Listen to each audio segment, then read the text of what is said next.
Meron ba kayong paboritong power bank na gusto niyo sana mas maliit lang?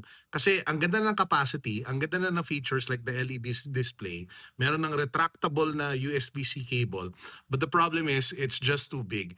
Now, nag-shopping ako for power banks the other day. Naghanap ako ng mga good deals and may nakita ko isa. This is the Anker Compact and Durable Power Bank Nano. Maliit siya. It's literally the baby brother nung pinakita ko sa inyo. Ito siya. Ang cute to. So it still has the LED display. It still has 10,000 milliamperes. It is still 45 watts fast charging. And meron din siyang retractable USB-C cable. So all of that in this small package. Now, I checked, this usually sells for like over 3,000 pesos. Pwede mo siya mabili ngayon for a little over 2,000. So para sa akin, sobrang sulit. So if you guys are looking for a small power bank that you can put in your bag as your everyday carry, you might want to check this one out. Super, super nice buy.